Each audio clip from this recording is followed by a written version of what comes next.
Hey, I'm a music producer and I work a full-time job, and I want to tell you how I make the most of my time. So the way that I think about it is there's headspace and how much time you have. You need to be able to evaluate your headspace. If you're feeling inspired, amazing, that's perfect. You can get to work. Often inspiration goes with feeling energetic or feeling happy, feeling positive, feeling hopeful. But sometimes it can also feel like being particularly sad or particularly angry, or feeling a strong emotion can lead to inspiration. We all know about channeling our emotions into music and as a means of catharsis. But what about if you're feeling lazy? What about if you're feeling anxious? What about if you're feeling very critical of yourself? What about if you're just feeling flat or depressed? None of these things really lead to inspiration or motivation. But I believe that all of these things can be harnessed to do different parts of the musical process. And if you can understand that, it means that even if you don't feel like being creative, you can still work on your music.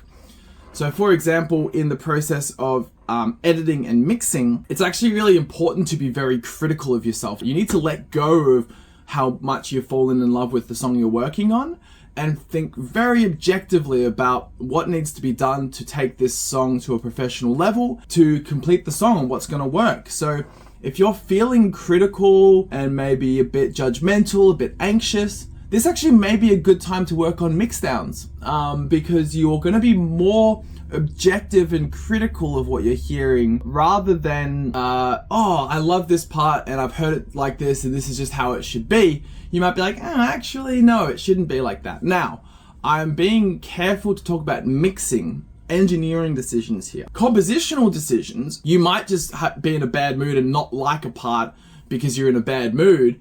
But actually you wrote that composition while you're in a good mood and while you're feeling really creative, and that's probably a better headspace to make compositional choices.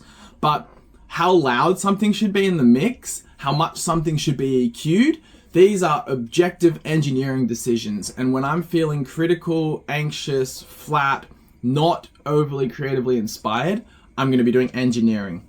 If I'm feeling very creatively inspired and motivated, I'm going to channel that into being creative and working on compositional sides of things. What about if I'm tired? Well, there's so much admin and organization involved in being a music producer, from just organizing the project, like putting the channels into groups, to organizing your samples, to doing social media marketing, to replying to your messages. All of these sorts of things don't require any inspiration at all. It doesn't really require any creativity at all. But by doing this, you're helping your creative self. By organizing your project, organizing your samples, organizing your presets, when you are feeling creative, you don't have to use that energy to do organizational things, and you can just focus on being creative. And that's really what we want to do, is when we do get the time to be creative, we need to make the most of it. So we can't be wasting our creativity time doing admin, doing organizational things, adjusting the volumes on our mixdown. No, we need to be doing that when we don't feel creative. And when we feel creative, we need to be writing melodies, working on the composition, finishing writing songs, creating stories. In the next video, I'm going to talk about time and how to make the most of your time that you have. So I hope you enjoyed this video. Please head over to my YouTube where you'll find a more long form of this conversation. I hope this has helped you. I hope it allows you to make more music with the little precious time you have.